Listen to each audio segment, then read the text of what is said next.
16% de estudiantes en 9 planteles de Guayaquil tienen vínculos con bandas delictivas. Fernando. Sí, Andrea, pero la policía lamentablemente no puede frenarlos debido al protocolo en defensa de los derechos de los alumnos que les impide actuar dentro de escuelas y colegios. La policía culminó una investigación en el distrito Nueva Prosperina, en el noroeste de Guayaquil.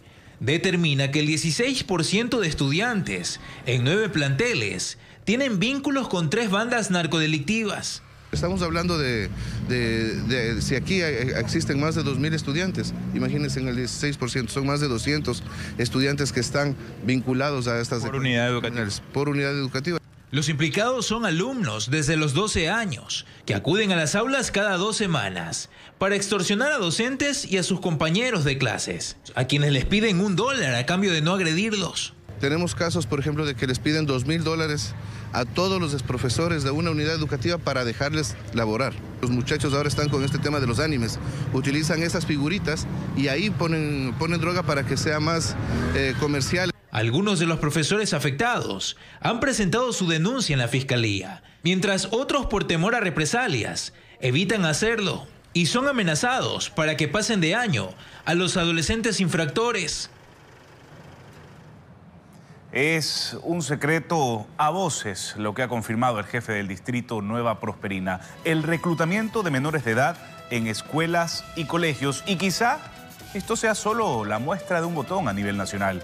Es una niñez que el Estado en su conjunto la está perdiendo. Y recordemos que ya en algunas instituciones de otras ciudades se han detectado alumnos con armas, con droga, pero hasta ahora no se había hablado de su reclutamiento, Carlos. Fernando, buenos días. Sin duda es un drama que todos los días estamos palpando, que se palpa a nivel nacional. Y a grandes males, grandes remedios. Y por eso vamos a revisar el tema con el sociólogo Javier Gutiérrez. Él es el director de la misión Alianza Noruega en Ecuador, que trabaja con niños y jóvenes en varios sectores conflictivos en Guayaquil. Por eso al sociólogo Javier Gutiérrez le damos los buenos días y la bienvenida a Contacto Directo. Buenos días, Carlos. Gracias por la oportunidad. Bien, sociólogo, hemos visto que la violencia en Ecuador comienza a destruir ya la infancia y la adolescencia de miles de chicos, sobre todo en las zonas más abandonadas. ¿Es posible rescatarlos? Bien, Carlos, usted ha mencionado un término muy importante: en zonas abandonadas. El abandono, yo diría, histórico, de décadas en el Ecuador, en las principales ciudades, especialmente en el país, hace que este momento tengan las condiciones, estos sectores abandonados, para que justamente esté sucediendo lo que acabamos de ver en el reportaje. El abandono implica, ¿no es cierto?, que la vulnerabilidad, digamos, social, natural de los niños se multiplique mucho más, siendo mucho más vulnerables para que sean captados, ¿no es cierto?, por estas redes que en este momento pues están absorbiendo a niños, niñas y adolescentes. Javier, el reportaje nos dice que más o menos la quinta parte de estudiantes de estos colegios estarían vinculados ya a bandas. ¿Eso es muy alarmante?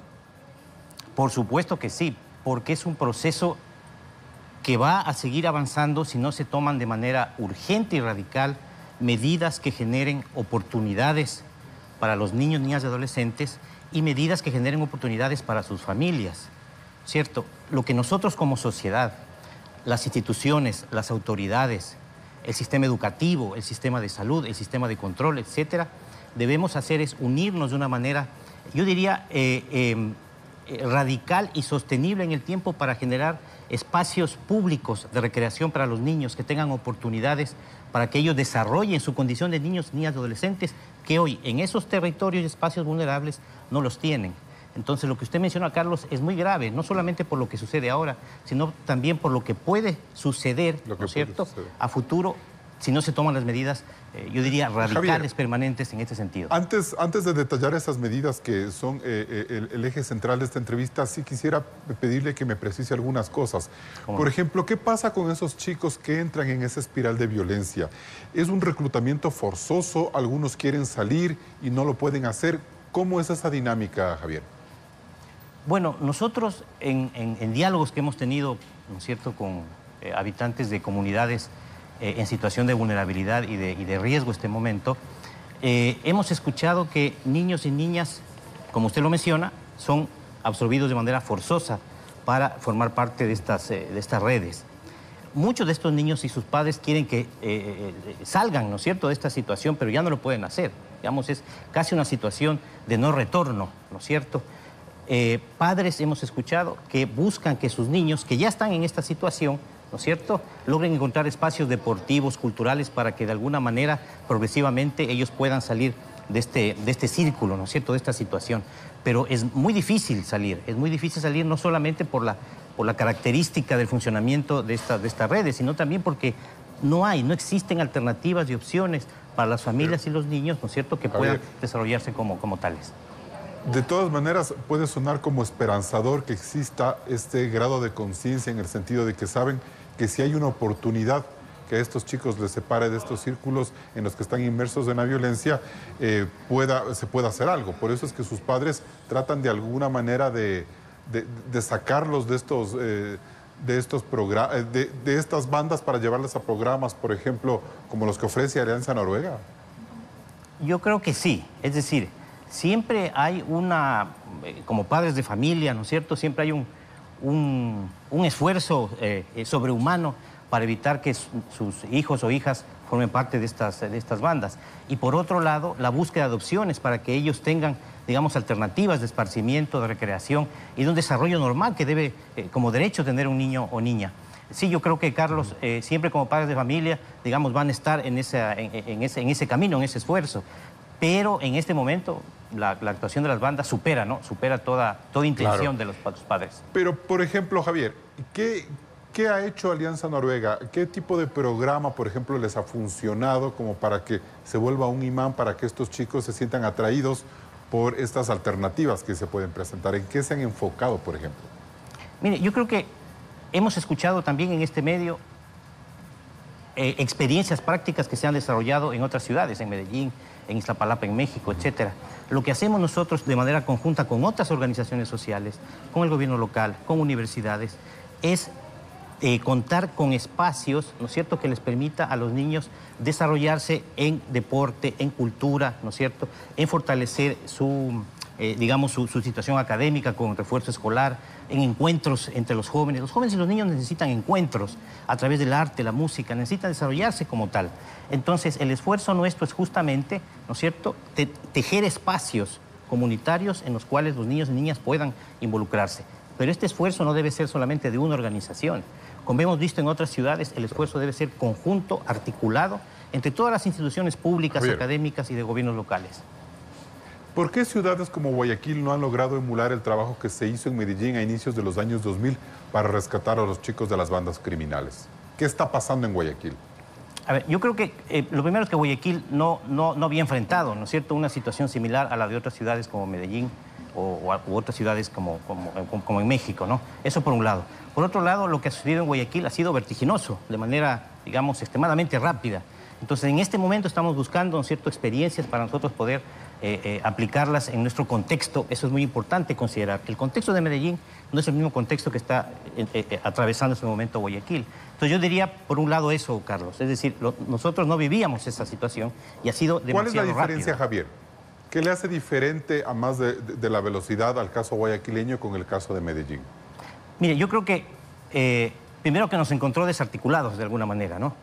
En el caso de Medellín, ellos cuando se dieron cuenta de que necesitaban articularse, ya estaban siendo la primera ciudad, recordemos, ¿no?, la ciudad más violenta del mundo. En ese momento, Medellín empezó a tomar medidas. Nosotros no tenemos que esperar a que seamos la ciudad más violenta del mundo para tomar medidas, ¿no es cierto? Entonces, lo que sucedió en Medellín, en eso sí está sucediendo acá, que esa situación nos encontró desarticulados. Ya. Y en ese sentido, cuando muchos hablan de inversión social, que es como la receta para salir de este tema, ese concepto puede ser muy amplio. ¿Podríamos establecer o definir qué objetivos debe tener ese plan de inversión social y quiénes deben ser los actores? Porque también se ha hecho muy fácil decir el gobierno central es el que tiene que solucionar todos los problemas y las autoridades locales, la sociedad civil y los empresarios de cada ciudad, por ejemplo, se lavan las manos y dicen, bueno, esperemos que los resultados vengan desde arriba. Es urgente la priorización. Hay que priorizar la obra social, los servicios sociales, los sistemas de protección social, la infraestructura hay que priorizar en aquellas zonas que han estado históricamente abandonadas, excluidas, que es donde... O sea, por ejemplo, ¿qué, Javier? Parques, hospitales, escuelas, talleres. ¿Qué es exactamente lo que significa infraestructura, Javier? Hemos escuchado de otras ciudades esta pregunta y ellos dicen, nosotros lo que hicimos fue infraestructura de primer nivel, estaciones de autobuses de primer nivel, bibliotecas, parques, canchas, centros de música, o sea, espacios que estaban abandonados. Ahora en estas ciudades son lugares para dar conciertos de música, de entrenamiento musical, deportivo, etcétera, etcétera. Es decir, es una infraestructura y de oferta de servicios de primer nivel, justamente para que las oportunidades sean radicalmente, ¿no es cierto?, puestas al servicio de estas comunidades. Javier, ¿y eso significa también que al crear este tipo de infraestructura como la que usted menciona, obliga a que vecinos de otros sectores de la ciudad o de otros sectores del país vayan a esas ciudades y haya un nuevo intercambio virtuoso entre gente nueva que un poco rompa esa cotidianidad de violencia? Es decir, como que también obliga a que nueva gente vaya a esos barrios y cambie la dinámica. A ver, yo creo que, digamos, la dinámica de movilidad, ¿no es cierto?, de la población en una ciudad está medida también por factores de relacionamiento familiar, por reunificación familiar, términos también laborales, ¿no es cierto? Debemos recordar que la situación laboral es la que absorbe también la movilidad de las familias de un lugar a otro, ¿no? Yo creo más bien que lo que genera, ¿no es cierto?, la profundización de servicios sociales de calidad, de infraestructura de calidad, es que recuperamos esos espacios, ¿no es cierto?, que están en este momento tomados por los grupos ilegales, ¿no es cierto?, o irregulares. Esa es la experiencia que tuvieron en otras ciudades. Es decir, el servicio social, la garantía de un derecho a un espacio público de paz, ¿no es cierto?, es lo que poco a poco va empujando del territorio a grupos que no deseamos que estén en este momento en las comunidades. Javier, usted hace un momento hablaba de aturdimiento, es decir, una ciudad como Guayaquil está aturdida por lo que ha pasado tan rápido. ¿Pero ese es el único diagnóstico o es que nuestras autoridades no están entendiendo todavía la dimensión del problema? Yo creo que en parte es así. Yo creo que como autoridades y como representantes de diversos sectores que estamos involucrados con el desarrollo, debemos tomar conciencia, viendo lo que sucedió en otras ciudades de otros países en el continente, de que la principal, ¿no es cierto?, el principal camino, yo diría el camino exclusivo, ¿no es cierto?, para recuperar la paz, es intervenir, invertir socialmente de manera radical en esos territorios, de manera sostenida. Hay un rol fundamental del gobierno central, efectivamente. Hay un rol fundamental del gobierno local, efectivamente. Pero hay también un rol de todos quienes formamos parte del desarrollo de una ciudad. O sea, lo que escuchamos hace unas semanas aquí mismo en este canal de un especialista de Medellín, que decía, las universidades con el sector privado, con las organizaciones sociales, con el gobierno nacional y gobierno local, juntos ejecutando un plan de manera efectiva, ¿no es cierto?, comprometida, es lo que permitió salir adelante a Medellín. Por ejemplo, en esta situación. ¿Qué le corresponde, por ejemplo, a la empresa privada en este caso? ¿Dar empleo a la gente de esa zona, así de manera puntual? ¿Crear impuestos, tasas que les permitan al Estado, a las alcaldías, financiarse mejor para estas obras? ¿Dar ellos obra con sus propios recursos?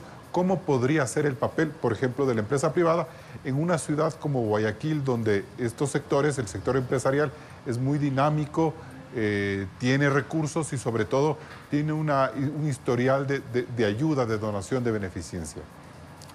Yo creo que el sector privado en este momento lo que tiene que hacer es articularse a las iniciativas, ¿no es cierto?, que se están llevando adelante de diversos sectores sociales para priorizar las zonas que realmente necesitan la inversión social. Sabemos que las empresas, como usted bien menciona, tienen toda una serie de programas de responsabilidad social, de intervención comunitaria, de donaciones, de apoyo comunitario a través de asesorías, etcétera, etcétera. El sector privado, a través de sus organizaciones gremiales, ¿no es cierto?, lo primero es identificar con todos los actores que he mencionado cuáles son los territorios en los cuales debemos concentrarnos todos con esa inversión social, no dispersarnos. Es el primer mensaje. No nos dispersemos, trabajemos concentradamente juntos en territorios en los cuales todos debemos trabajar de manera concentrada. Eso es lo primero.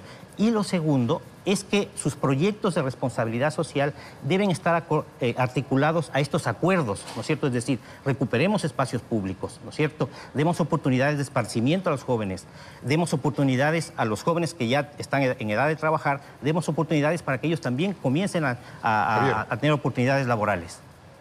Por ejemplo, estas últimas recomendaciones que usted ha hecho son recomendaciones que sí se pueden ejecutar en el corto plazo. Por ejemplo, rehabilitar un parque, rehabilitar una cancha, dar empleo a determinadas familias que están en una situación muy grave. Eso sí se puede hacer a corto plazo.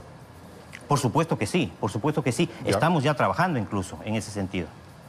Perfecto. Javier, y finalmente, ¿es cierto que en algunos sectores es posible ver a niñas caminando con armas de grueso calibre en estas zonas calientes de violencia? Lamentablemente es así, esa es la realidad. Lo hemos palpado directamente, así es. ¿Y eso qué significa? Es obvio preguntar a qué están expuestas estas niñas, pero ¿qué nivel de degradación ha llegado a tener la sociedad para que empezamos a ver eso? ¿De qué edad son esas niñas, Javier? Niñas, niños, adolescentes de 11, 12 años en adelante, ¿no? Esa es una muestra, digamos, del abandono, del riesgo al fracaso que podemos tener como Estado, como sociedad, en ese sentido, ¿no? Es una alerta grave de que tenemos que llevar adelante lo que hemos estado hablando en este momento, ¿no? Debemos unirnos para enfrentar esa situación, pero es una muestra de la situación de abandono y exclusión de estos territorios. Es una realidad. Javier, ¿por qué reclutar a niños es básicamente tan fácil para las bandas? Es decir, ¿por qué las bandas se concentran en los niños y en los adolescentes?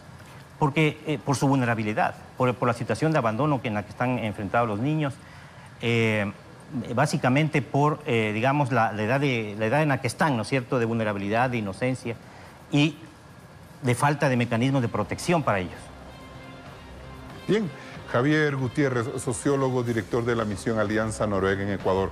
Muchas gracias por sus recomendaciones y por estar en contacto directo. Gracias, Carlos, un gusto.